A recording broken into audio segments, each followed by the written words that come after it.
जय गीता भागवत।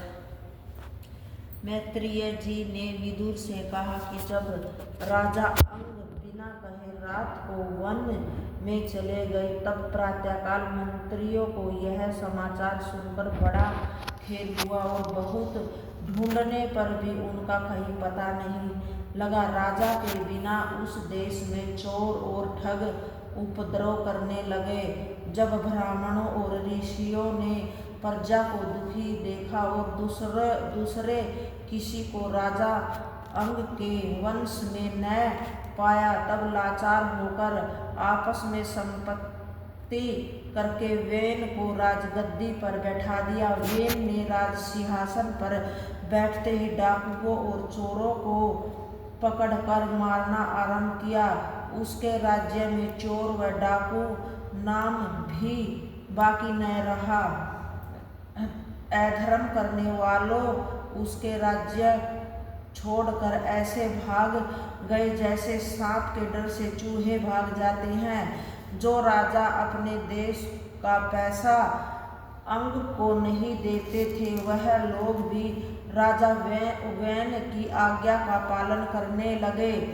जब वैन सातों द्वीपों का ऐसा प्रतापी राजा हुआ कि जिसका सामना करने वाला कोई दूसरा संसार में न रहा, तब उसने राज्य और धन के अभिमान से अंधा होकर यह विचार किया कि दूसरे देवताओं के नाम पर यज्ञ, दान, जप, तप आदि किसी को नहीं करना चाहिए। देवता और पितर की जगह पर हमारी पूजा होनी चाहिए, क्योंकि सबको भोजन देकर मैं पालन करता हूँ। ऐसा विचार कर वह परमेश्वर को भूल गया और उसने अपने राज्य भर में ढिंढोरा पिटवा दिया कि कोई मनुष्य यज्ञ, पूजा, श्राद्ध, होम व दान आदि परमेश्वर तथा अन्य देवताओं एवं पितरों के नाम पर न करे।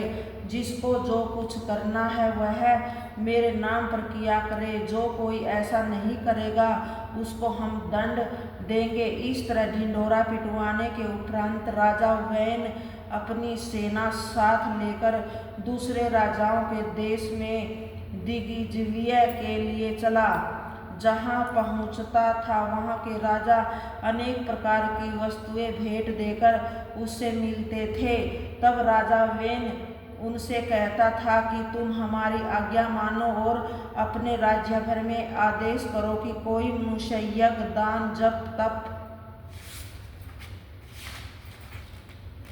आदि किसी देवता के नाम पर न करे। जिसको करना है वह हमारी पूजा करे। वे सब राजा अपने प्राण व धन के भय से उसकी आज्ञा मान लेते थे। जब राजा वैन के डर से सातों द्वीपों में यज्ञ और दान आदि शुभ कर्म करना लोगों ने छोड़ दिया, तब अधर्म और पाप का अधिकार होने से ब्राह्मणों तथा ऋषियों का कर्म व धर्म छूटने लगा। जब भृगु और वशिष्ठ आदि ऋषियों ने इस तरह राजा वैन का अधर्म देखा, अपने जप व पूजा में विघ्न समझा, तब सरस्वती के किनारे बैठकर आपस में यह विचार किया कि जिस देश में राजा नहीं रहता वहाँ की प्रजा मनमाना पाप करती है। चोर आदि अधर्मी लोग सबको दुख देते हैं। इस कारण धर्म की हानि और पाप की वृद्धि होती है। अधर्मियों और पापियों को दंड देने व धर्म की रक्षा करने वाले राजा होते हैं। सो यह राजा वैन ऐसा अधर्मी उत्पन्न हुआ है कि जिसने संसार में संपूर्ण धर्म उठा दिया। इसका क्या उपाय करना चाहिए? ऐसा विचार कर ऋषियों ने आपस में कहा कि हम लोगों ने उसको राज सिंहासन पर बैठाया है, इसलिए एक बार चलकर उसे समझाना चाहिए। कदाचित हमारे कहने से वह अधर्म करना छोड़ दे तो अच्छी बात है, नहीं तो कोई और उपाय करेंगे। यह